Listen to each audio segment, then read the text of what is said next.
Hello everyone and welcome back to the channel. Thank you so much for stopping by. Today on the show, Rockstar buffed several businesses to GTA Online, and they also buffed several different side activities and content related to these buff businesses. So this week there's tons of different ways in which you can actually make a lot of extra money fast and easy in game outside of selling product for these businesses, while players' main focus this week should be the various MC business bonuses on the double money for the sale missions, as well as the double production rates to reach max product capacity faster so they could do their sales twice as fast. I think you'll actually be surprised by some of these lesser known money making methods, while also marveling at actually how fun and lucrative these missions can be. So as we get into things, if you enjoy this video at any point, or if you just find it helpful, then let me know by dropping a like on it. And if you want to stay up to date with everything GTA Online and Rockstar games, then please consider hitting that subscribe button with your bell notifications turned on.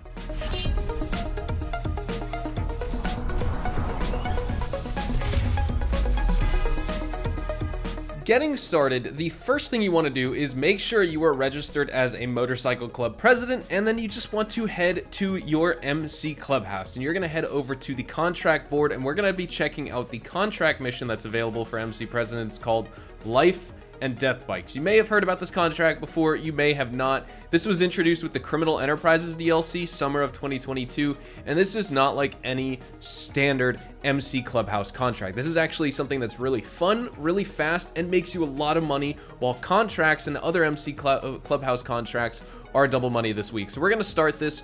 All you need to do is basically raid this like mansion up in the Hollywood Hills, or Vinewood Hills in this game. You will need to steal this death bike, then you need to eliminate a group of rival gang members, and then you can either keep this death bike for yourself or deliver it back to the MC Clubhouse. In our case, we are going to deliver it back to the MC Clubhouse so we can get the most amount of money. You actually make $77,000 from completing this mission. I also needed to request my personal vehicle because I switched lobbies and it just didn't show up. So here we go. Let's go retrieve it now. And with that said, we are on the way to the Hollywood Hills. Of course, if you want to make these missions as fast as possible, you could just take your Oppressor Mark II over there.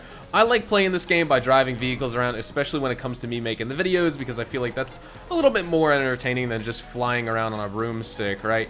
But of course, depending on the variants you can get of these missions, you're going to the same house every single time, or I think almost every single time, to actually get the death bike. But when it comes to where you need to eliminate the rival gang members, those can be in a few different spawn locations, and depending on if you get further locations or closer locations, this mission can last anywhere from literally like 3 minutes from using an Oppressor Mark II to maybe like 8 minutes. That is probably going to take me to drive around to these different locations, grab the death bike, eliminate the rival gang members, etc. So all we need to do is break into this house. I'm gonna come right up here, just take this sucker out first.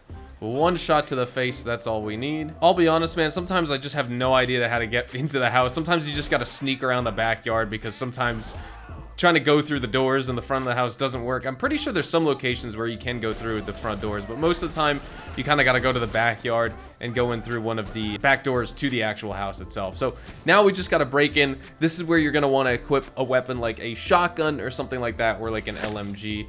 Just to make things a little bit easier for yourself. I like using the assault shotgun. It's fun. You can also use the other one, like the heavy shotgun. This one's also fun to do. I feel like this one has a little bit better range than the assault shotgun, but it fires a little bit slower. And basically, once you come up the stairs here, you need to reveal the elevator by finding a series of 3 buttons on the wall and clicking them to actually reveal the location of the elevator. The past couple times I've completed this mission, it's actually been this button, but I'm sure for the sake of this video, I'm going to click it, nothing's going to happen. Let's see what happens. Yep, okay, I shocked myself. Usually the one in the bathroom shocks me. It's totally RNG, and of course, I can't luck out for the first time of me doing it here on this video live for you guys. But now we're going to click this next button, see what happens. You can see them revealed by the little white dots on the mini-map. So it's easy. Sometimes you trigger an alarm, and in this case, it's going to be the third one that I need to do. But first, before I actually do that, I just want to make sure I can take these guys out, because it's always fun to get into some gunfights in this game. I mean, why? This is GTA Online, right? I'm supposed to shoot a bunch of enemies. So let's now click this button. That should reveal the location of the elevator. Third time's the charm. And here we go. All we need to do now is get into the basement and reveal the location of the death bike, kill the armed bike builder as well as some of his goons that are guarding him, take the bike, and we'll be on to the next part of this mission. So he takes a few shots to kill, It would be interesting if he was like a more intense boss in this game. He took maybe like, what was that, 5 shots of the assault shotgun? Nothing crazy. This is the Apocalypse death bike that you need to steal.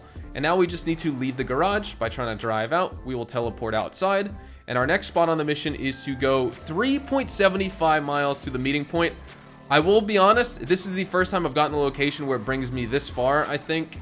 It's happened maybe once or twice before. It's been a long time. I farmed this mission maybe 4 times yesterday when I was making my standard money guide, and that's why I wanted to come out with this live gameplay, because that video kind of went nowhere, to be honest. YouTube didn't really send out any notifications, and I saw that in my analytics reporting back to me that people weren't getting recommended. Notification counts were down, and so I don't know what was going on. Maybe it was just for the fact that it was April 1st, April Fools. Other people were uploading joke videos and people weren't interested in that one. I'm not really sure, but I want to come out with this live gameplay to showcase the other aspect of, like, not just the double money on the businesses, but also double money on the clubhouse contracts, which are fun and easy missions to do in this game. There's not like any real challenge with this mission. It's just pretty good paying, and it's going to take you about the amount of time it takes to complete like a payphone hit or something like that here in GTA Online. So we have quite a big drive to go. I'm going to head out there, and I will see you guys at the destination. We're pulling up on the meeting point right now, and basically what the game wants you to do is kill all the rival gang members. You can either use this Apocalypse death bike to do it. I like to just go in with an RPG or something. Since I'm actually low on health here, I am going to just use an RPG because I want to make sure I can equip some body armor, stuff like that. Pull out our RPGs, and let's just cause some absolute carnage. Kill all the gang members, destroy all the vehicles. Probably recommended that you kill the gang members first so that you don't die while trying to destroy the vehicles like I was just doing right there. But there's a lot of gas cans hanging around, so you could just shoot those, blow everything up, and boom, that's it. Everyone's gone, everyone's dead. It's time to continue on with this mission. What you're going to be doing now is getting a call from Malk. He's going to tell you to either deliver the bike or keep it for yourself. We're going to deliver the bike so that we can actually make some extra money from this mission. Let's also destroy that signal jammer. Why not? We want to return the death bike to Malk, to the Hawick Clubhouse, 4.3 miles away. If you need to get back to the clubhouse faster, you can actually do the little speed glitch on this death bike by just pulling a wheelie, and the bike glitches out, and you can basically infinitely accelerate on this thing. Look how fast we're moving. Oh my lord, I'm gonna crash. I always love taking this route back into the city too. This is probably one of my favorite roads to drive on in this game, to be honest. It's a really fun road. Scenic road too. You can see the skyline of beautiful Los Santos in the distance. We're pulling up to the clubhouse now. We should be just about done with this mission. Let's see how much money and RP we make for completing this mission. $80,000. Last time I made $77,000. If you guys want to do this mission for yourself, like I said, all you need to do is come to your clubhouse and find the mission. Once you complete it, if you're looking to farm this again, you can actually do this back to back to back. You can't just come up to the board again and select it because there's going to be a cooldown on it before it shows back up. But all you need to do then is go to your online menu in the pause menu, and you could set your spawn location to the Hawick Clubhouse. Find a new invite only session. You'll spawn back in here, check the board, see if it's there. If it's not, just find a new session. Keep doing that until you find this contract appear on the board. You probably only need to search for a new lobby once or twice to get this contract to pop back up. That's exactly what I do to farm this back to back to back. It's incredibly lucrative. You're going to be making between $75,000 and $80,000 every time you do this, depending on if you complete it really fast or not. Like I said, this was actually a long variant of the mission we did, so it was perfect for a YouTube gameplay to keep you guys entertained. But if you guys want to farm this back to back, just hop on your oppressor, get lucky with some of the spawns of the death bike location and the meeting location. You can farm this like pretty much once every 5 to 10 minutes, which is absolutely amazing. So with all that said, we're going to be wrapping things up right here. Hopefully you guys all enjoyed the video today, and if you did, hopefully I earned your like on it. And of course, if you are new to my channel and you want to stay up to date with all the best GTA Online, Red Dead Online, and Rockstar Games content, then please consider hitting that subscribe button so you don't miss out on a single thing we post here on the channel. We consistently talk about updates, news, information, tips, tricks, and even leaks, and we will keep you guys updated here on the channel daily, so make sure you hit that subscribe button. If you want to follow me over on Twitch, Twitter, and Instagram, those are the best places to get connected with me outside of YouTube. You're more than welcome to ask me any questions on those platforms. You can follow me at Hazardous HDTV, and all of my social media links can be found in the description down below. That being said, thank you all so much for watching, everyone. I hope you all have a fantastic day, and I will see you guys in the next GTA Online video. Adios, amigos.